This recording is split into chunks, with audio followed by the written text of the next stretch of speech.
Bonjour, my fellow humans, and welcome back to ASMuRder, the only true crime podcast with an ASMR twist. Today's episode is number 7, and we're going to talk about a rather gruesome crime from a little city in Iowa. It happened over 100 years ago in 1912. If you aren't up on your axe murders, that's okay, because this week we are going to be discussing the town of Villisca and the horror that happened that night. That's right, we're taking a trip back in time to discuss the Villisca Axe Murders.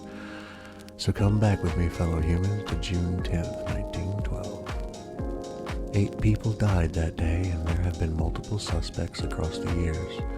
One was even tried twice, but the crime has not been resolved to this day. Content warning. Today's episode contains graphic content not suitable for some audiences, which include mentions about the death of children and adults, mentions about sexual assault, descriptions of a crime scene and the state of dead bodies. Listener discretion is therefore advised. The Moore family consisted of 6 people. The parents, who were called Sarah Nee Montgomery, 39 years old, and Josiah B., 43, and 4 children, Herman Montgomery, 11, Mary Catherine, 10, Arthur Boyd, 7, and Paul Vernon, 5. They were a wealthy family, and the community they lived in liked them. But as mentioned earlier, the victims were 8, not 6. That's because there were 2 guests at the time of the murder, and unfortunately, they were killed too. Mary Catherine invited 2 of her friends to spend the night at her family's residence on June 9th, the day before the crime happened. The guests were Lena Gertrude Stillinger, 12, and Ina May, 8, who were both sisters. That evening, the Moores and their guests attended the Presbyterian church in which they participated in the Children's Day program, which was coordinated by Sarah. The program ended at 9:30 p.m., and the 8 people arrived at the Moore residence between 9:45 and 10 p.m. The crime wasn't discovered until 7 a.m. of the following day, thanks to Mary Peckham, a neighbor of the family. She was concerned about them, as the Moores always worked on their morning chores very early in the day, and they hadn't even appeared outside yet. The woman knocked on their door, but no one answered. Then Mary tried to open it and found it was locked. She let the Moores' chickens out and called Ross Moore, who was Josiah's brother. But he didn't have luck either, even after shouting. Ross then opened the door with his own copy of the key and decided to investigate while Peckham stood on the porch. Ross opened the guest bedroom's door, and that was where he found Ina and Lena Stillinger's bodies on the bed. The bedclothes were filled with dark stains. Seeing this, Moore told Peckham that she had to call Henry Hank Horton, who was Villisca's city marshal, who then arrived quickly to the residence. He was the one who found the remaining victims in the upstairs bedrooms. Horton's investigation revealed that the family and their guests had been beaten to death with a heavy object, their skulls crushed. The murder weapon was an axe that belonged to Josiah, and it was found in the guest room that the Stillinger sisters had occupied the night before. It was covered with blood, which the murderer had attempted to wipe off. After the autopsy, the doctors concluded that the murders had taken place between midnight and 5 a.m. There were 2 cigarettes in the attic, suggesting that the culprit or culprits had waited patiently until their victims were deeply asleep. Everything began in the master bedroom where Josiah and Sarah were sleeping.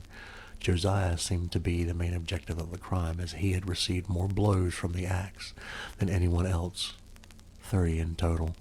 His face had been cut to such an extent that his eyes were missing, and the killer or killers used the blade of the weapon only with him, while the other victims were killed by the blunt end of the axe. Another detail is that the ceilings in the parents' and children's rooms also had gouge marks from when the murderer lifted the axe to commit the crime. The 4 more children were bludgeoned in the head, just like it happened with their parents, and the culprit and culprits ended up returning to the master bedroom to keep injuring Josiah and Sarah's bodies. They knocked over a shoe filled with blood before going to the guest room and killing Ina and Lena. Seemingly afterwards, a 4-pound slab of bacon was taken out of the icebox and laid next to the weapon. Investigators also found untouched food and a bowl filled with bloody water during the search, which made authorities believe that the culprit or culprits had cleaned their hands with it. Authorities believe that all victims were asleep when they were killed, except Lena. She was found lying across the bed with a defensive wound on her arm. The girl's nightgown was pushed up to her waist, and she was wearing no underwear, which made authorities believe that she was sexually molested or that the culprit had attempted to do so. All of the victims' faces were covered with bedclothes after they were killed, and a piece of keychain was found on the floor in the downstairs bedroom, but it's not clear if it was property of the Moore family or not. The house keys had been used to lock the doors, and they were taken by the perpetrator. Another interesting fact is that all the mirrors were covered, and there were kerosene lamps found at the foot of the bed of Josiah and Sarah and the Stillinger girls, while the chimneys were all turned off. There was no trace of the murderer or murderers, as they had a head start of many hours, and the town had nearly 30 trains called every day. It wouldn't have been hard to escape. Many suspects appeared with the passing of time, which include Reverend George Kelly, Frank F. Jones, William Mansfield, Loving Mitchell, Paul Mueller, and Henry Lee Moore, who was not related to the victims. Kelly was tried twice for the murder, but he was found not guilty. Just like it happened with the other suspects, many of the leads were dismissed with time, and different people believed that different suspects were the real culprits. First, we have to make something clear. Every stranger that interacted with the family, no matter for how little time, was considered a suspect. Andrew Sawyer was one of those people, but he wasn't charged with anything, yet his name was mentioned multiple times in grand jury testimonies. According to Thomas Dyer of Burlington, Iowa, a bridge foreman and pile driver for the Burlington Railroad, Sawyer approached the crew in Creston at 6 a.m. on the morning in which the crime was discovered. He was shaven and was wearing a brown suit, while his shoes were covered in mud and his pants were wet nearly to the knees. He asked for a job, and as Dyer needed an extra hand, Sawyer was quickly given a job. Dyer says that later that day, his new worker bought a newspaper that talked about the Villisca murders. He was very interested in that report. Sawyer was scared to be on his own and didn't even remove his clothes to sleep. The rest of the crew was anxious around him because he never left his axe and kept wondering about the crime that he had read about in the newspaper. Apparently, Sawyer admitted that he had been in Villisca that Sunday night and was afraid about being a suspect, which was why he had left the place. Dyer was wary about that confession, and so he turned the man over to the sheriff on June 18, 1912. Before the authorities arrived, Dyer testified that he had walked up behind Sawyer, who was rubbing his head with both hands. He suddenly jumped up and said, "I will cut your goddamn heads off," while making striking motions with his axe, hitting the piles in front of him. J.R. Dyer said that one day, as the crew drove through Villisca, Sawyer told him that he would show him where the man that killed the Moore family got out of town. He explained that the culprit jumped over a manure box, which he pointed out about 1.5 blocks away, and then showed him where he crossed the railroad track. There were footprints in the soggy ground north of the embankment. However, Sawyer was apparently dismissed as a suspect because his alibi showed that he had been in Osceola, Iowa, when the murders happened. He had been arrested for vagrancy, and the Osceola sheriff recalled putting him on a train at approximately 11 p.m. that evening. Now let's talk about Reverend George Kelly, the person who was tried twice yet wasn't found guilty. Now why was he one of the main suspects just to be acquitted in the end? Kelly was a traveling minister who was in Villisca on the night of the crimes. He was a rather peculiar man who had suffered a mental breakdown in his teenage years. When he became an adult, he was accused of peeping and asked multiple young girls and women to pose naked for him. On June 8, 1912, he had arrived in the town to teach the Children's Day services, which all of the victims had been in the following day. People saw that Kelly had left the town between 5 a.m. and 5:50 a.m. on June 10, 1912, about 2 hours before the bodies were found. He even confessed to the crime in court, but the jury didn't believe him. After that, the Reverend showed an intense fascination about the case. He wrote multiple letters to investigators, the police, and the family of the victims. This was suspicious, and so a private investigator wrote back asking for any specific facts that Kelly might know about the murders. Kelly's answers were extremely detailed, and he claimed to have heard sounds and probably even witnessed the crime. But as he was known to have a mental illness, authorities weren't sure if this was the truth or just a product of the Reverend's mind. 2 years after the crime in 1914, Kelly was arrested because he was sexually harassing a woman who had applied for a job as his secretary and was sent to St. Elizabeth Hospital, the National Mental Health Hospital in Washington, D.C. This made investigators believe once again that the Reverend could have been the culprit of the Moore family's death.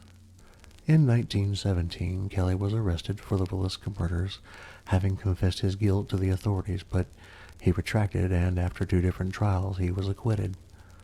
Some people say that he confessed because he was tortured, yet this man remains as a mystery after he moved away. Things get more complicated from here. There was a particularly controversial suspect, Frank Fernando Jones, who was an Iowa state senator. Josiah Moore used to work for him at the Jones store for several years until he opened up his own implement company in 1908. Jones was extremely upset that Moore had left his employ and managed to take the very lucrative John Deere franchise with him, which could be a motive for the crime. There was also a rumor that said that Josiah Moore had an affair with Jones's daughter-in-law, Donna, which made things get even more tense between the two men. He became the subject of a grand jury investigation and a prolonged campaign to prove his guilt, which destroyed his political career.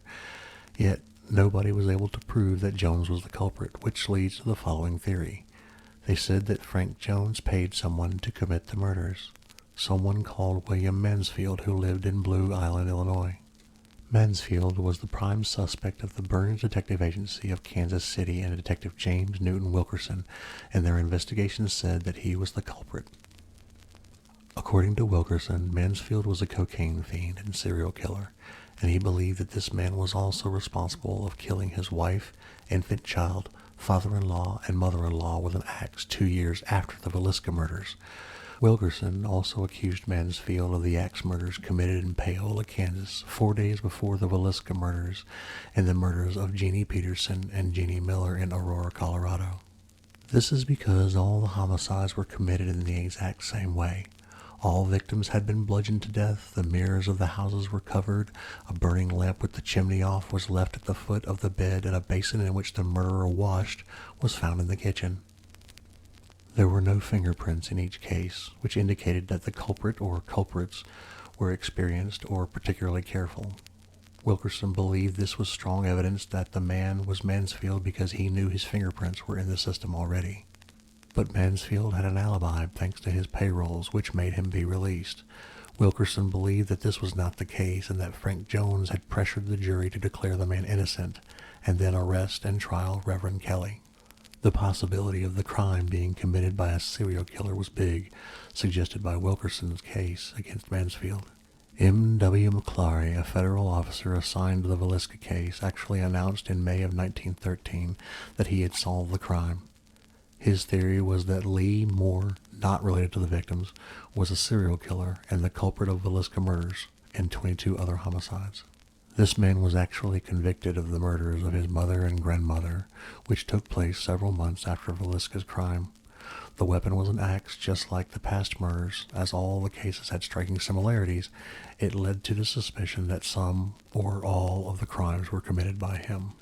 During the Villisca investigation, the other axe murders also came to light. Just 9 months before his crime, H.C. Wayne, his wife and child, and Mrs. A.J. Burham and her 2 children were bludgeoned with an axe in Colorado Springs, Colorado. A month later, a family was killed in Monmouth, Illinois, and just a week later, 5 members of a family in Ellsworth, Kansas were murdered as they slept. Just a week before the killing of the Moores and Stillingers in Villisca, a man and his wife were killed in Paola, Kansas.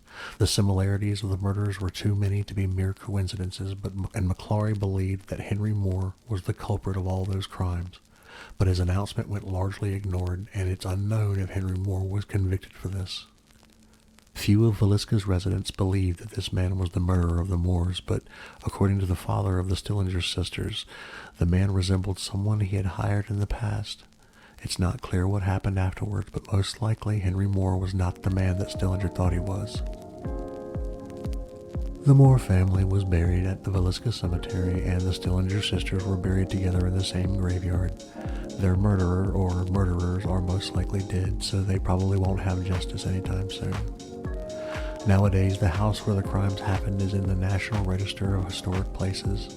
There are tours around the house which talk about the Villisca Axe Murders and the controversy the town found itself in after the investigation of Frank Jones. It is said that the house is haunted and multiple psychics were able to contact ghosts inside, confirmed by many paranormal investigators. Day and night tours are available. Tell me, fellow humans, would you take the tour in this residence knowing what happened in it? Well, the old clock on the wall says it's time for this episode to come to an end. As usual, fellow humans, I want to thank you for spending your time with me as we explore the Villisca Axe Murders. I drop episodes each week on Monday mornings, more or less faithfully, and you can catch them on Spotify, iTunes, Google Podcasts, Stitcher, or wherever you get your podcast fix. You can also visit me at www.murderpod.net, where you can listen to episodes or leave me a comment in the comment section. That's murderpod.net. I'll leave a link in the description. Until next time, please be kind to yourselves and be good to each other. Take care.